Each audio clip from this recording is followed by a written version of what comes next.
Hey everyone, welcome back to the channel.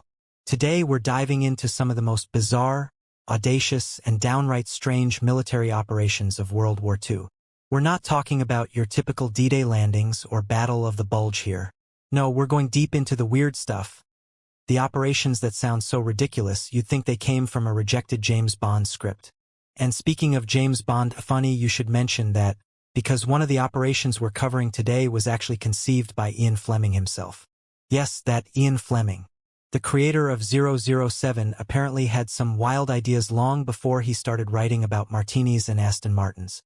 We're going to explore 3 operations that showcase just how creative and sometimes desperate military planners got during the war. First, we'll look at Operation Sea Lion, Hitler's grand plan to invade Britain that never happened. Then we'll meet America's Ghost Army, a traveling circus of inflatable tanks and sound effects that fooled the Germans across Europe. And finally, we'll uncover Operation Mincemeat, where British intelligence dressed up a corpse, gave him a fake identity, and used him to trick Hitler himself. So grab your coffee, settle in, and let's explore the strange world of World War II's most unusual operations. Trust me, this stuff is stranger than fiction. Operation Sea Lion, the invasion that never was. Let's start with one of the most famous operations that never happened. Operation Sea Lion, or in German, Unternehmen Silo. The setup. Picture this. It's the summer of 1940. Hitler has just steamrolled through Western Europe faster than anyone thought possible. Poland? Conquered in weeks. France? Down in 6 weeks. The Low Countries? Barely a speed bump. The Nazi war machine seems unstoppable. And now Hitler sets his sights across the English Channel at Britain. On July 16, 1940, Hitler issued Führer Directive No. 16, which began with these ominous words: "As England, despite her hopeless military situation, still shows no signs of willingness to come to terms, I have decided to prepare, and if necessary to carry out, a landing operation against her." The plan was ambitious, to put it mildly. The Germans wanted to land invasion forces across a broad front on the southern coast of England. We're talking from Ramsgate all the way to the Isle of Wight. The goal? Storm the beaches, push inland, capture London, and force Britain to surrender. Now, here's where it gets interesting, or rather problematic. The problems begin. Hitler actually didn't want to invade Britain. Yeah, you heard that right. The guy who invaded most of Europe was hesitant about crossing a narrow strip of water. He saw invasion as a last resort and kept hoping the British would see reason and negotiate peace. But the real issue wasn't Hitler's reluctance. It was logistics. Or more specifically, the complete lack of realistic planning for a massive amphibious assault. The German Navy, the Kriegsmarine, was in rough shape. They'd just taken heavy losses during the invasion of Norway. Operation Weserübung had cost them dearly. By the time Sea Lion was being planned, they had exactly 1 heavy cruiser, 2 light cruisers, and 4 destroyers available. That's it. Meanwhile, the Royal Navy had complete dominance of the English Channel.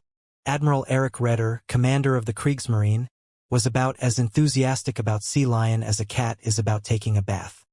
He repeatedly warned Hitler that the operation was essentially suicide without air and naval superiority. The British Royal Navy could shred any invasion fleet to pieces. The absurd requirements. So what did the Germans need to make Sea Lion work? Hitler laid out 4 main conditions. 1. The RAF had to be completely defeated, beaten down in morale and in fact. 2. The English Channel had to be swept clear of British mines. 3. The Strait of Dover had to be blocked with German mines at both ends. For the coastal zone had to be dominated by German heavy artillery. Simple enough, right? Just completely destroy one of the world's most powerful air forces, dominate the world's most powerful navy, and somehow safely transport hundreds of thousands of troops across one of the busiest waterways on Earth. The German army wanted to invade on a broad front, landing everywhere from Ramsgate to west of the Isle of Wight. This would require massive resources and coordination. The Navy, being slightly more realistic, wanted the narrowest possible front, basically just the Dover to Eastbourne stretch.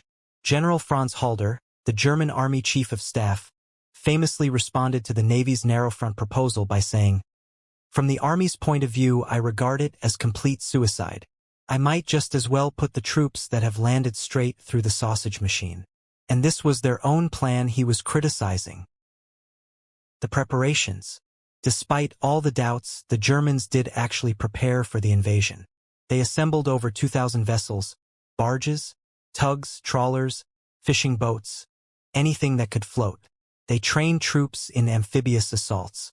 They developed specialized equipment and modified transport vessels. Here's a fun detail that shows how unprepared they were. The Germans realized they couldn't just swim over to England, their words, not mine. They had to requisition every available vessel from German ports and inland waterways, modify them for sea crossings, and then move them all to the French and Belgian coasts. Many of these were river barges that had never seen open water, let alone the choppy English Channel. They even planned to use paratroopers and glider-borne troops, despite having taken heavy casualties using similar tactics in Norway and the Netherlands. The Luftwaffe could only provide about 3,000 airborne troops, hardly enough for a massive invasion. The Battle of Britain. Everything hinged on the Luftwaffe establishing air superiority. Hermann Göring, commander of the Luftwaffe and owner of one of history's most impressive medal collections, confidently promised he could destroy the RAF in 4 days. For days. Spoiler alert, he couldn't. The Battle of Britain raged from July to October 1940. The Luftwaffe threw everything they had at Britain, bombing airfields, ports, and eventually cities. But the RAF, using clever tactics, radar technology, and fighting over their home turf, held on. British pilots became legends, prompting Churchill's famous line about never was so much owed by so many to so few. The Germans kept postponing the invasion, first to September 15th, then to September 17th, then to September 21st. Each time it was the same story. The Luftwaffe hadn't achieved air superiority, and the Royal Navy still controlled the seas. The cancellation. On September 17, 1940, Hitler postponed Sea Lion indefinitely. By October, the invasion barges started dispersing. About 10% of them had already been sunk or damaged by RAF and Royal Navy attacks anyway. Hitler's attention was already turning eastward toward the Soviet Union. Operation Barbarossa was brewing in his mind. The Battle of Britain had failed, and with it, any realistic chance of invading England. What if? Now, historians love to debate. Could Sea Lion have succeeded? Most experts say no. The challenges were just too enormous. Even if the Germans had managed to land troops, supplying them across the Channel while the Royal Navy harassed their supply lines would have been nearly impossible. The British had prepared extensive defenses, minefields, and had their entire army waiting. Plus, British morale was high. This was their homeland, and they were ready to fight for every inch. In the 1970s, the British actually wargamed Sea Lion with generals, admirals, and air marshals acting as umpires. Even with favorable weather conditions and generous assumptions, the German invasion forces were predicted to be cut off, isolated, and forced to surrender within days. Hitler himself later regretted the decision not to invade, supposedly telling his staff in 1943, "I let the Navy talk me out of Sea Lion in the fall of 1940. But this was probably just Hitler rewriting history. The operation was doomed from the start." The legacy. Operation Sea Lion stands as one of history's great what-ifs. It showed that the Nazi war machine, despite its early successes, had real limits. You can't just blitzkrieg across water. Sea power matters. And when you're facing an island nation with the world's most powerful navy and a determined air force, maybe think twice before assembling a fleet of river barges and calling it an invasion force. The failure of Sea Lion was a major turning point. Britain remained free, providing a crucial base for eventual Allied operations. It was from Britain that the real invasion would eventually come at D-Day in 1944, when the Allies crossed the Channel in the opposite direction. But enough about invasions that didn't happen. Let's talk about an army that didn't exist. The Ghost Army, America's Phantom Divisions. Now we're going to the other end of the spectrum. From a massive invasion that never happened to a massive army that never existed. Ladies and gentlemen, meet the Ghost Army. The birth of an illusion. In January 1944, the U.S. Army activated one of the strangest units in military history, the 23rd Headquarters Special Troops, better known as the Ghost Army. This wasn't your typical combat unit. There were no frontline soldiers, no heavy artillery, no real tanks. Instead, they had 1,100 men armed with paintbrushes, rubber, and imagination. The Ghost Army was the first mobile, multimedia tactical deception unit in U.S. Army history. Their job? To make the enemy think American forces were somewhere they weren't, doing things they weren't doing. They were essentially a traveling magic show, putting on performances for an audience that was trying to kill them. The unit was commanded by Colonel Harry Reeder, but the real stars were the soldiers themselves, many of them recruited from art schools in New York and Philadelphia. We're talking fashion designers, painters, photographers, sound engineers, and other creative types. Among them was fashion designer Bill Blass, photographer Art Kane, and painter Ellsworth Kelly. Think about that for a second. Some of America's future fashion and art legends were busy in France painting fake tanks and pretending to be generals. Only in wartime does that make sense. The tools of deception. The Ghost Army had three main weapons in their arsenal, and none of them fired bullets. First, visual deception. This was handled by the 603rd Camouflage Engineers. These guys had inflatable tanks, cannons, jeeps, trucks, and even airplanes. Yes, inflatable airplanes. Made from rubber and canvas, these dummies could be inflated with air compressors in just a few hours. From a distance, especially from the air, which is what mattered, they looked completely real. The Germans would fly reconnaissance, snap photos, and report back. The Americans have 2 divisions of tanks positioned here. Meanwhile, it's just a bunch of artists with air compressors. But the Ghost Army didn't just inflate the dummies and call it a day. They added realistic details. They used bulldozers to create fake tank tracks around the inflatable tanks. They hung laundry on clotheslines at fake camps. They parked real jeeps next to fake ones to make the fakes look more authentic. Here's my favorite detail. They had to be extremely careful never to carry the inflatable tanks across open areas. Why? Because 2 soldiers carrying what's supposed to be a 40-ton tank tends to blow your cover. As one soldier recalled, when some French civilians accidentally saw them moving an inflatable tank, he had to think fast and tell them, "Americans are very strong." Third, radio deception. The third element was radio trickery. The Ghost Army would broadcast fake radio traffic, mimicking the communication patterns of actual divisions. They'd send messages in code that they knew the Germans would intercept and decode, feeding them false information about troop movements and positions. The key was making it all believable. Real military units have specific radio traffic patterns, certain frequencies, message volumes, and protocols. The Ghost Army studied these patterns and replicated them perfectly. The missions. The Ghost Army carried out more than 20 deception operations from June 1944 to the end of the war in 1945. Let me tell you about some of their greatest hits. Operation Fortitude. Even before D-Day, some Ghost Army troops participated in the British-led deception around the invasion. They helped create the illusion that the Allies would land at Pas-de-Calais instead of Normandy. They even simulated a fake Mulberry Harbor at night using lights, trying to draw German artillery away from the real ones. Brest deception.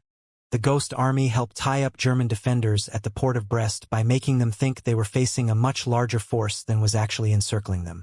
Operation Bedembourg. This was their longest deception of the war. In September 1944, General Patton's Third Army was attacking the fortified French city of Metz when a gap opened in his line. Until real reinforcements arrived, the Ghost Army held the line for 7 days using nothing but inflatables and sound effects. Imagine being responsible for defending a section of the front line, and your only weapons are rubber tanks and recordings of angry sergeants. Talk about pressure. If the Germans had discovered the deception and attacked, the Ghost Army would have been completely vulnerable. They only had light weapons like carbines and .50 caliber machine guns. Rhine River Crossing Operation Viersen. Their masterpiece came in March 1945. The U.S. Ninth Army was preparing to cross the Rhine River, a major operation. The Ghost Army staged an elaborate deception, making the Germans think the crossing would happen far north of the actual site. For 6 days, they simulated the presence of 2 entire divisions. That's about 30,000 men in the wrong location. They used everything: inflatable equipment, sound effects, broadcasting tank movements and bridge construction, radio traffic indicating engineering units preparing crossing equipment, even fake generals. When the real Ninth Army crossed the Rhine on the night of March 23rd, they met minimal resistance. The deception was so successful that the Germans had been completely fooled about where and when the crossing would occur. This was considered the Ghost Army's finest hour, and it may have been their last major operation, but it was certainly their best. The risks. Now, you might be thinking this sounds like a relatively safe job. Playing with fake tanks beats real combat, right? Well, not exactly. The Ghost Army often operated within a few hundred yards of enemy lines, sometimes closer. They had to set up their deceptions quickly, often under cover of darkness, in areas that could come under artillery fire at any moment. 3 members of the Ghost Army were killed in action, and around 30 were wounded. They were vulnerable, lightly armed, focused on their deception work, and if the Germans ever figured out what they were doing and where they really were, retaliation could have been brutal. As one historian put it, it's a special kind of bravery to stand on the front lines armed with nothing but an air compressor and hope the enemy doesn't notice your 40-ton tank is made of rubber. After the war, here's the wild part. The Ghost Army's existence was kept completely secret for more than 50 years. The soldiers were sworn to secrecy, all records were classified, and the equipment was packed away. A brief newspaper article appeared right after the war, but then nothing. It wasn't until 1985 that a Smithsonian article brought the story to public attention, and it wasn't fully declassified until 1996. Even then, many people had never heard of it. Why the secrecy? The military wanted to preserve the deception techniques for future use. And indeed, many of the tactics pioneered by the Ghost Army influenced modern military deception operations. In 2013, a PBS documentary called The Ghost Army finally brought widespread recognition to these men and their achievements. And in February 2022, just a few years ago, they were awarded the Congressional Gold Medal, one of the highest civilian honors in the United States. President Joe Biden signed the Ghost Army Congressional Gold Medal Act, recognizing their unique service in conducting deception operations. Better late than never, right? The legacy. The Ghost Army saved an estimated 15,000 to 30,000 American lives through their deceptions.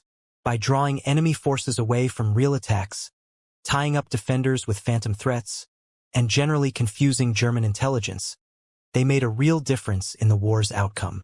And they did it all with art. Many Ghost Army members kept sketching and painting throughout the war, documenting their experiences, capturing the landscapes of war-torn Europe, creating works that would later be displayed in museums. Think about that the next time someone tells you art isn't practical. These guys literally weaponized creativity. Today, no inflatable tanks from the Ghost Army are known to survive, but their legacy lives on. Military deception units still exist, using updated technology but following many of the same principles. Make the enemy think you're stronger than you are, make them think you're somewhere you're not, and use every tool of deception at your disposal. So next time you see a fashion show or visit an art gallery, remember, some of those designers and artists might have gotten their start fooling Nazis with rubber tanks in France. Speaking of fooling Nazis, let's move on to perhaps the most audacious deception of the entire war. Operation Mincemeat, the corpse that fooled Hitler. Alright, buckle up for this one, because Operation Mincemeat is arguably the most bizarre, macabre, and brilliant deception operation of World War II. This story involves a dead homeless man, a fake identity, a fake girlfriend, and one of the most successful intelligence operations in history. Oh, and it was originally conceived by Ian Fleming, yes, the James Bond guy. I told you he'd come back into this. The Trout Memo. Back in September 1939, Rear Admiral John Godfrey, Director of Naval Intelligence, circulated a paper comparing wartime deception to fly fishing. The memo contained various schemes for deceiving the enemy, and number 28 on the list was titled, "A Suggestion, Not a Very Nice One." The idea? plant misleading papers on a corpse that would be found by the enemy. The author of this idea was Lieutenant Commander Ian Fleming, Godfrey's personal assistant and future creator of James Bond. Yes, before he was writing about 007, Fleming was literally plotting to use dead bodies as intelligence assets. You can see where his creative mind came from. The plan takes shape. Fast forward to 1943. Two British intelligence officers, Ewan Montague, a lawyer, and Charles Chumley, an RAF officer, dusted off Fleming's idea and adapted it for Operation Barclay, the overall deception plan for the Sicily invasion. The plan was deliciously simple and completely insane. Find a corpse, dress it up as a Royal Marine officer, give it a fake identity, attach a briefcase full of fake documents suggesting the invasion would target Greece and Sardinia, and float the body off the coast of Spain where it would wash ashore. Spain was technically neutral, but many in Franco's government favored Germany. British intelligence knew that Spanish officials would likely share any interesting documents with the Germans before returning them to the British. But the devil was in the details, and this plan had a lot of details. Creating Major William Martin. First, they needed a body. And not just any body. It had to be the right age, recently deceased, and appear to have died from drowning. They consulted Sir Bernard Spilsbury, Britain's top pathologist. Finding a suitable corpse proved surprisingly difficult. They finally discovered the body of Gilwain de W.R. Michael, a homeless man from Wales who had died from eating rat poison. With his father's permission, they acquired the body. But a body alone wasn't enough. They had to create an entire identity, a whole life story that would hold up under scrutiny. Enter Major William Martin, Royal Marines. The attention to detail was insane. They created what Montague called pocket litter. All the little things a real person would carry. A wallet with cash, ticket stubs from a London theatre, bills from his tailor complaining about late payments, a receipt for an engagement ring, letters from his father, love letters from his fiancée, Pam, including a photo, an identity card, correspondence about his lodgings in London. They even had Major Martin's uniform made by a proper military tailor, though they drew the line at having a cutter measure and fit the corpse. That would have been awkward. The photo of Pam, the fake fiancée, was actually of a clerk working for MI5. She had no idea her photo was being used until after the war. The love letters were written to sound authentic, full of personal details and emotion. One even gently chided Martin for being forgetful. The documents. But the real heart of the operation was the documents in the briefcase. These had to be convincing enough to fool Hitler's high command. They created two key letters. A letter from Lieutenant General Archibald Nye, Vice Chief of the Imperial General Staff, to General Harold Alexander, commanding the Allied forces in North Africa. This letter discussed the invasion of Greece and Sardinia while mentioning Sicily as a cover target to deceive the Germans. The genius was that none of this was stated explicitly. It was implied, forcing German intelligence to discover the deception themselves, which made it more believable. A letter from Admiral Lord Louis Mountbatten introducing Major Martin as an expert in amphibious landing craft. Both letters were actually written and signed by the real generals and admirals, who understood the importance of the operation. Talk about commitment to the bit. The delivery. On April 19, 1943, the body, packed in a canister filled with dry ice to preserve it, was loaded onto HMS Seraph, a submarine. The canister was labeled, "Handle with care. Optical instruments to avoid questions." On April 30th, before dawn, the submarine surfaced off the coast of Huelva, Spain. The crew removed the body from the canister, checked that everything was in place, attached the briefcase to the body with a chain, as a courier would carry important documents, and slid Major William Martin into the water. Then they waited. The discovery. A Spanish fisherman found the body later that morning and reported it to authorities. A British vice-consul was notified, as was the local German intelligence agent, Major Karl-Erich Kalenthal of the Abwehr. Everything went according to plan. The Spanish conducted an autopsy, found the documents, and while eventually returning them to the British, first allowed the Germans to photograph them. Kalenthal sent the documents to Berlin with a notation that he believed them to be genuine. Meanwhile, the British played their part perfectly. They sent urgent messages through channels they knew were being monitored, asking for the immediate return of the documents and making it seem like they were desperately worried about their loss. Hitler takes the bait. And then, it worked, spectacularly. On May 14, 1943, Grand Admiral Karl Donitz met with Hitler to discuss the Mediterranean situation. Based on the intercepted documents, Hitler declared that Sicily was not the next landing site and that Greece and Sardinia must be reinforced immediately. He ordered the 1st Panzer Division moved from France to Greece, along with 7 infantry divisions. Sardinia was heavily reinforced with aircraft and naval forces. Additional divisions were sent to the Balkans. Even after the invasion of Sicily began on July 9, Hitler still believed a major attack on Greece was imminent. A message sent to Churchill read, "Mincemeat swallowed rod, line and sinker by the right people."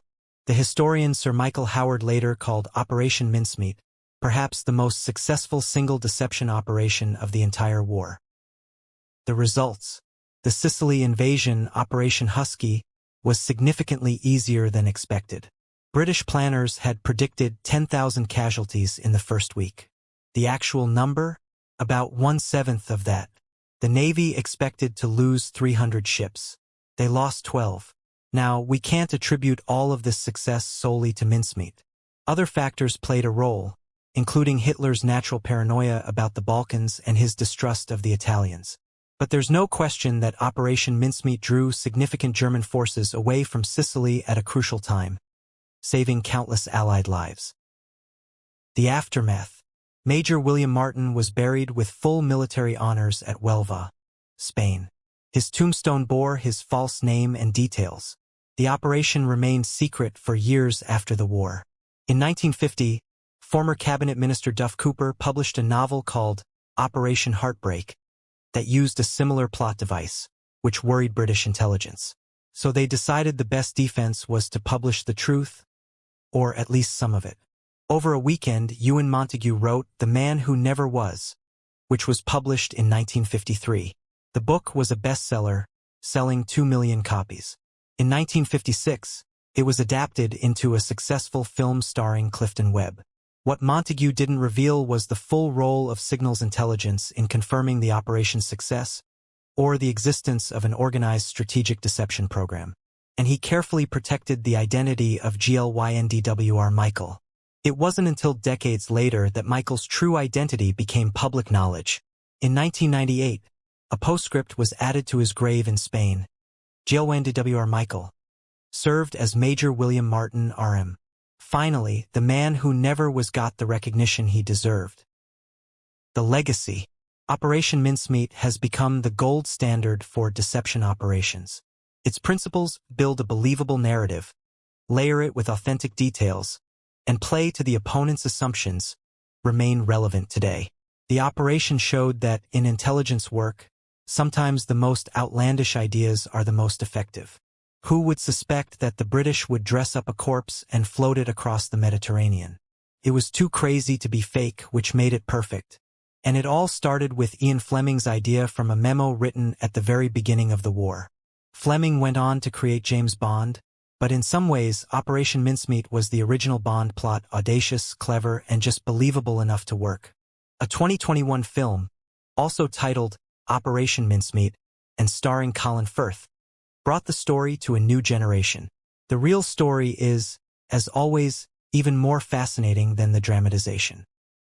So there you have it, 3 of the strangest and most secret operations of World War II. Operation Sea Lion showed us that even the mighty Nazi war machine had limits. Sometimes the best defense is just being an island with a really good navy. The Ghost Army proved that creativity can be a weapon of war. A handful of artists with rubber tanks and sound effects saved thousands of lives by being better at deception than the enemy was at reconnaissance. And Operation Mincemeat demonstrated that sometimes the craziest plan is the best plan. Who needs complex spy networks when you have a corpse, a fake ID, and a really good story? These operations share some common threads. They all involve deception, making the enemy see what wasn't there or miss what was. They all required incredible attention to detail and creative thinking. And they all succeeded beyond expectations, showing that in war, brains can be just as important as bullets. But they also remind us of the human element in warfare. The Ghost Army was full of artists and designers who brought their creativity to the battlefield. Operation Mincemeat depended on Glynndwr Michael, a homeless man who in death served his country in a way he never could in life. Even Operation Sea Lion, which never happened, involved thousands of people on both sides preparing for an invasion that more sensible heads knew would never work.